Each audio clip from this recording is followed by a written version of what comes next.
The poem of the man God. The third year of the public life. Chapter 488. Jesus at the camp of the Galileans with his apostle cousins. 10th of September, 1946. Judas and James, come with me. The two sons of Alphaeus do not need to be told twice. They get up at once and go out with Jesus from a little house in a suburb to the south of Jerusalem, where they have been given hospitality today. Where are we going, Jesus? Asks James. To greet the Galileans on the Mount of Olives. They walk for some time towards Jerusalem.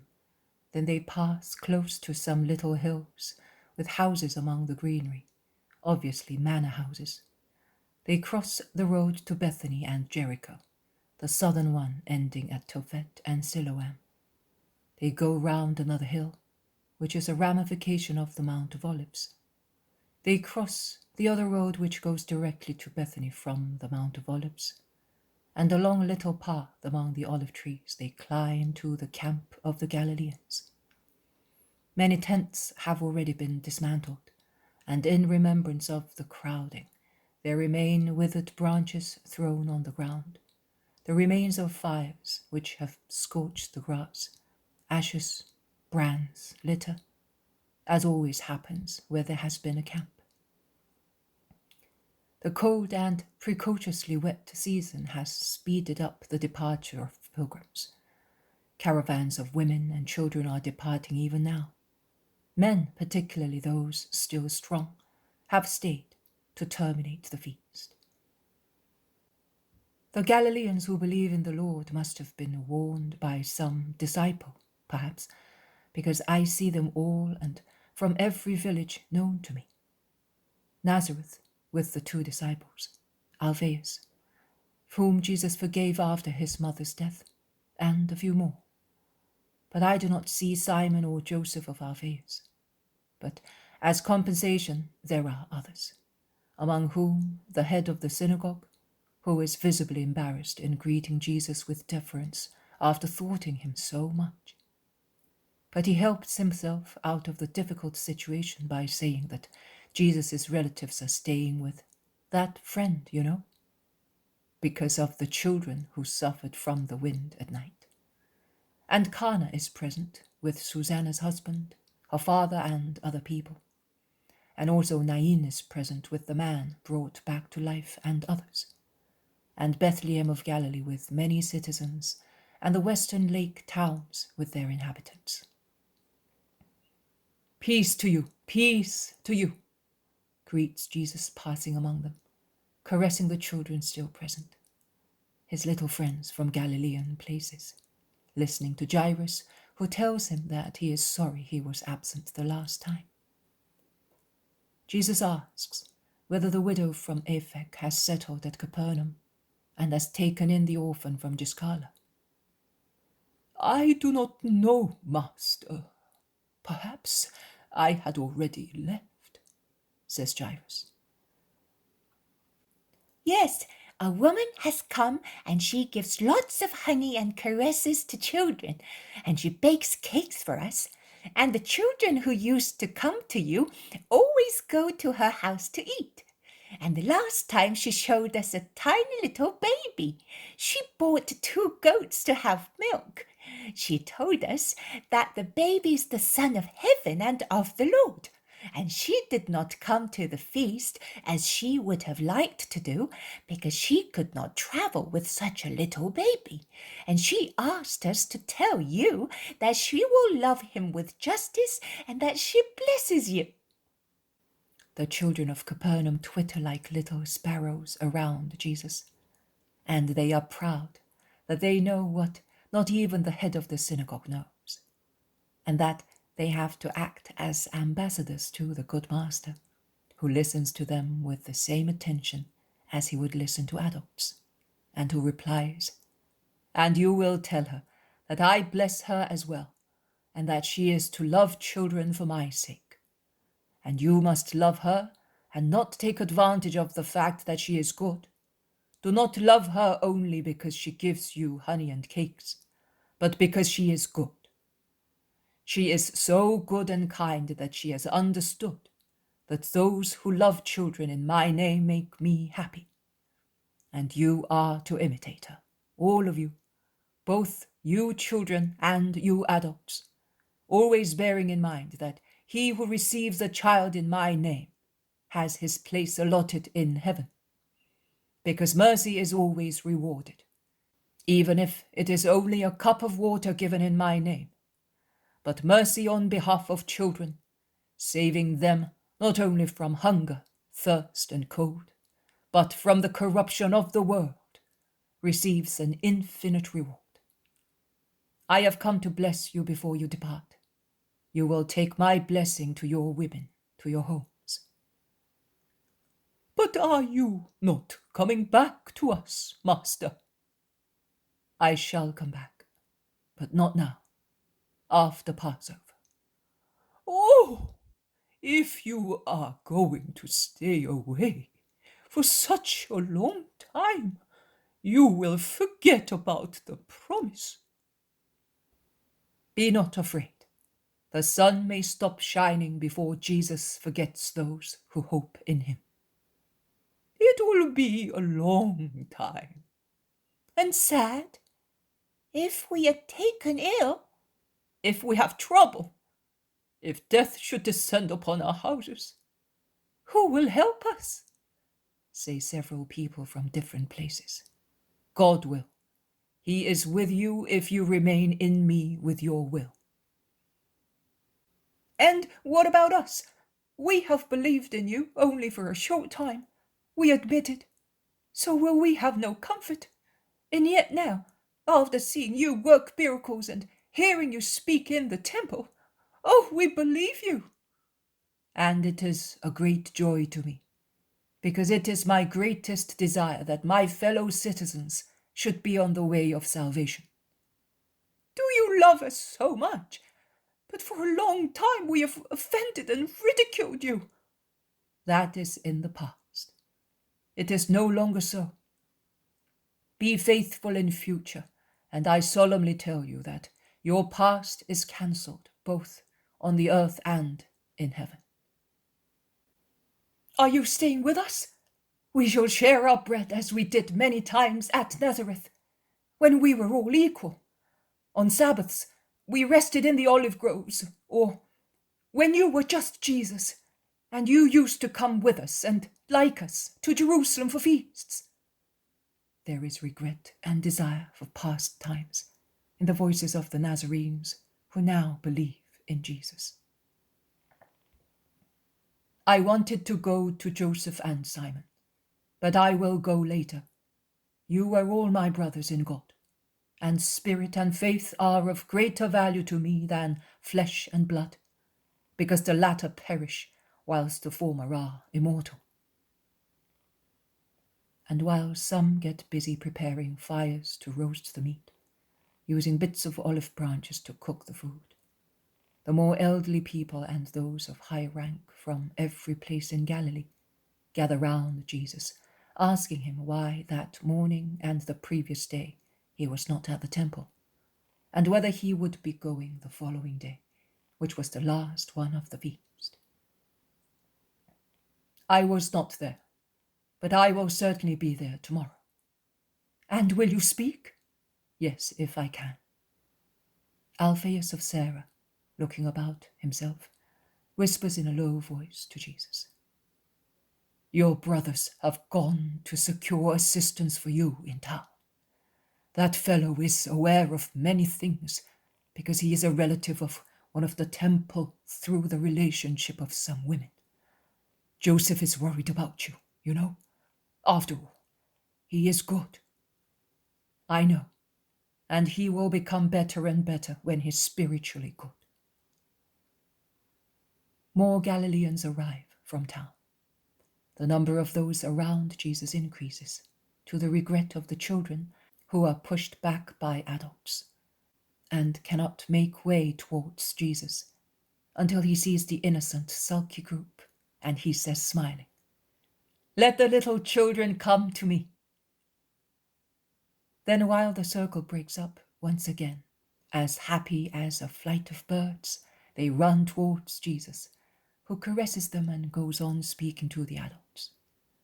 And his long hand, which is still brown after so much exposure to the sun in summer, passes again and again on the little dark and brown heads, with an occasional golden one among so many dark ones, all pressing against him as much as they can, hiding their faces among his clothes, under his mantle, embracing his knees and sides, eager for his caresses, utterly happy when they receive them.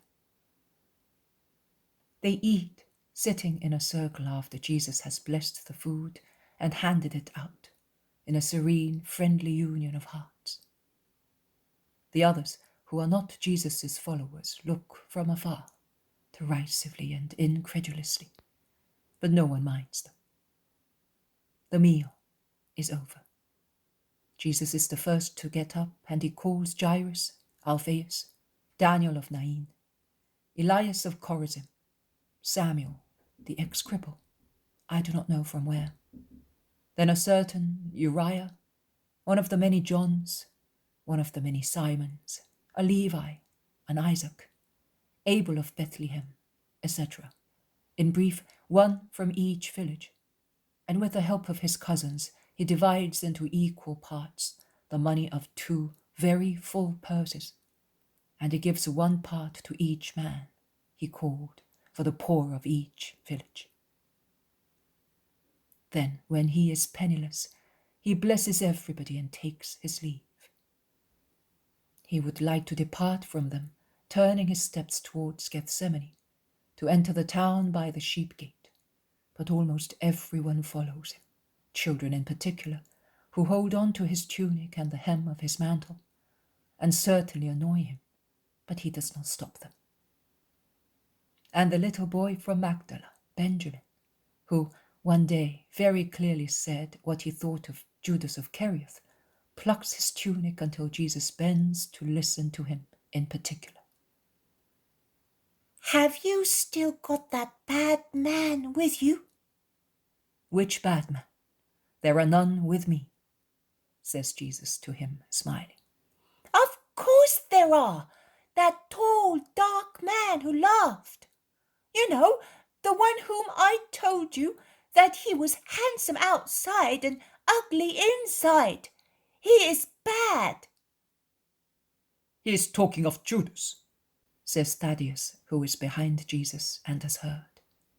I know, replies Jesus, turning round, and then he says to the child, of course that man is still with me.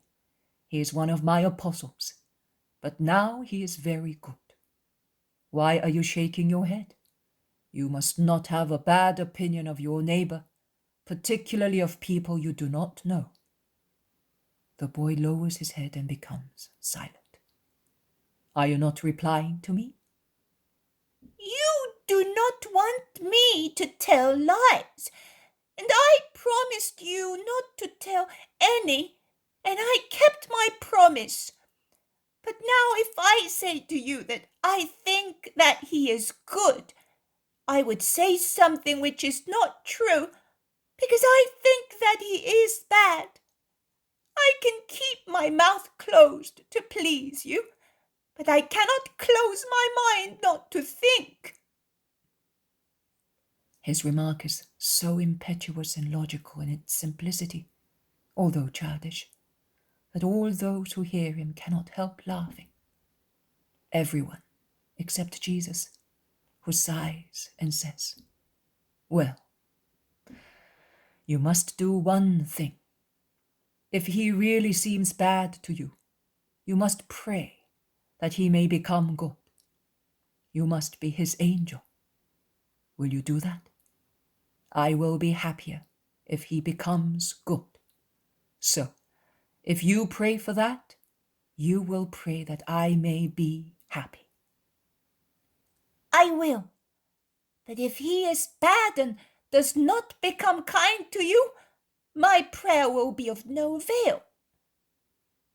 Jesus puts an end to the argument by stopping and bending to kiss the children. He then orders everybody to go back.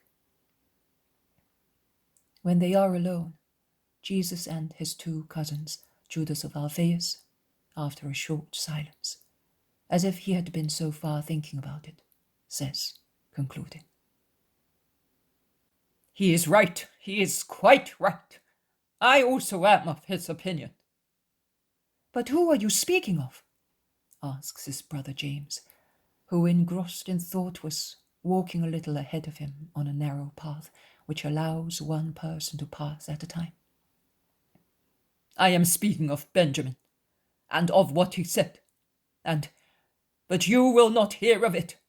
And I tell you that Judas he is not a true apostle. He is not sincere. He does not love you. He does not. Judas, why grieve me? My dear brother, because I love you, and I am afraid of the Iscariot. I'm more afraid of him than of a snake." "You are unfair. If it had not been for him, perhaps I would have been captured by now. Jesus is right. Judas has done very much. He has profusely drawn hatred and derision upon himself, and has worked and still works for Jesus," says James. "I cannot believe that you are a fool or a liar, and I wonder why you support Judas. I am not speaking out of jealousy or out of hatred. I am speaking because I feel that he is bad, that he is not sincere. All I can admit for your sake is that he is mad, a poor madman raving one way today and a different way tomorrow. But he is definitely not good. Don't trust him, Jesus. Don't. None of us is good. But look at us carefully. Our eyes are limpid. Watch us diligently. Our behavior is constant. Does it not mean anything to you that the Pharisees do not make him pay for mocking them? That those of the temple do not react to his words? That he always has friends among those whom he apparently offends? That he always has plenty money? I am not speaking about us two, but even Nathaniel, who is rich, even Thomas, who does not lack means, have only what is necessary. Oh." Jesus is silent. James says, "My brother is partly right. It is a fact that Judas always finds the way to be alone, to go by himself, to... But I do not want to grumble or judge, you know." "Yes, I know. And that is why I say that I do not want you to pass judgment. When you are in the world replacing me, you will find people who are stranger than Judas. What kind of apostles would you be if you should eliminate them because they are strange? Nay, just because they are strange, you will have to love them patiently to make them lambs of the Lord. Let us go to Joseph and Simon now. You heard the news, did you not? They are working secretly on my behalf. Family love, you may say. True, but still love. You did not part friends the last time. Make it up now. Both you and they are right and wrong. Let everyone acknowledge his fault. Let no one raise his voice to assert his rights." "He offended me seriously by offending you very seriously," says James. "You are very much like my father Joseph, and your brother Joseph is like your father Alphaeus. Well, Joseph was often criticized by his elder brother, but he bore with him and always forgave him, because my father was a great just man. Be the same yourself." "And if he should reproach me as if I was still a little child, you know that when he is upset, he will not listen to reason." "In that case, be silent. It is the only remedy to appease one's anger. Be humbly and patiently silent. And if you feel that you can no longer be silent without being rude, go away. To be able to be quiet. To be able to run away. Not out of cowardice or lack of words, but out of virtue, out of prudence, charity, humility. It is so difficult to keep justice in debates and the peace of the spirit. Something always descends into the depths of one's heart, distorting, confounding, making an uproar. And the image of God reflected in every good spirit is obscured. It vanishes, and its words can no longer be heard. Peace, peace among brothers, peace also with enemies. If they are our enemies, they are Satan's friends. But shall we also become Satan's friends by hating those who hate us? How can we lead them to love if we are out of love ourselves? You may say to me, Jesus, you have already said so many times, and that is what you do, but they always hate you. I will always say so. When I am no longer with you, I will inspire it into you from heaven. And I also tell you not to count defeats, but victories. Let us praise the Lord for them. No month goes by without some conquest being made. That is what the workmen of the Lord must take notice of, rejoicing in the Lord, without the anger of worldly people when they lose one of their poor victories. If you do so. Peace to you, master! Do you not recognize me? Says a young man who from town was going up towards Gethsemane. You are the levite who was with us last year, together with the priest. It is I.